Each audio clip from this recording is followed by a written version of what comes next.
Do you have details on the sleepover? The only details I have are that it may not have happened. So I don't want to. Whoa! I don't want to. I don't. And I did use the word may in there. You are the Woodward and Bernstein of sleepovers here.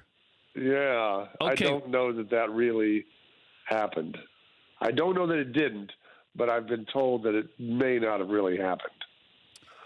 Okay.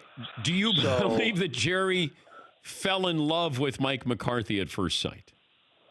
No, I believe he fell. As easy as that is to do, Dan, I believe he fell in love before that. If you go back in time here about a week to when Jerry said he didn't care about the process being quick, he didn't care about other teams, he didn't care who they're interested in, that kind of told us, okay, he believes he knows who he is going to get. Now, we all mistakenly ran off in the Lincoln Riley, Urban Meyer direction when it's probably as simple as, hey, Mike McCarthy may interview with other teams, but his agent knows the Cowboys are coming after him, and he's not going to take anything until Dallas talks to him. So I think they had, because they interviewed two people, obviously they interviewed Marvin Lewis. Hate to say it, that satisfies the Rooney Rule. Maybe they had some interest. I doubt it. Yep. But then they interviewed Mike McCarthy, and they don't do anything quick around here. We saw how long it took, to just announce that Garrett was gone, and then on Monday morning they had McCarthy. So he may have done an excellent job in the interview, but I think their mind was made up, or they would have brought in more people.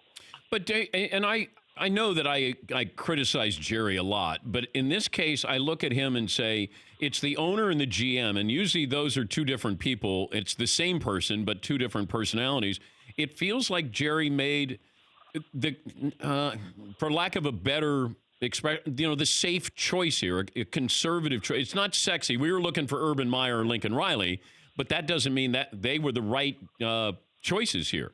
He still has control if Mike McCarthy's there. He wouldn't have control if he had Urban Meyer in there.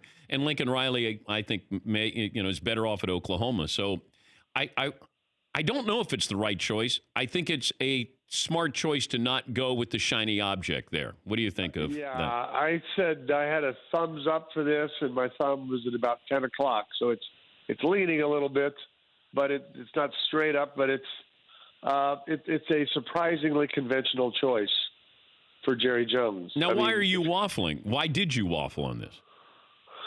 Because, they clearly didn't. They did it so quickly.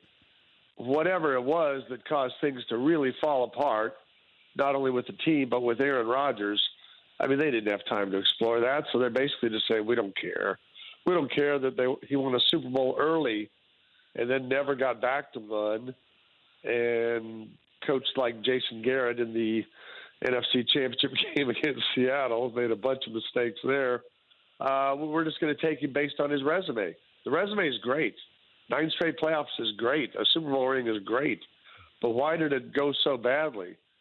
And why did McCarthy feel this could be a good thing? But why did he feel he needed to form this whole analytics team and tell the world, hey, I am Mr. Analytics now? He's basically saying, look, I know everybody thought I was a boring, kick field goals from the 1-yard line, punt on 4th and 2 at my own at 50-yard line. Coach, I'm going to change.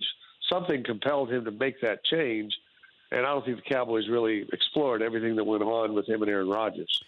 For more Dan Patrick Show, tune into Audience Channel 239 on DirecTV, stream for free on BR Live, or download the Dan Patrick Show app.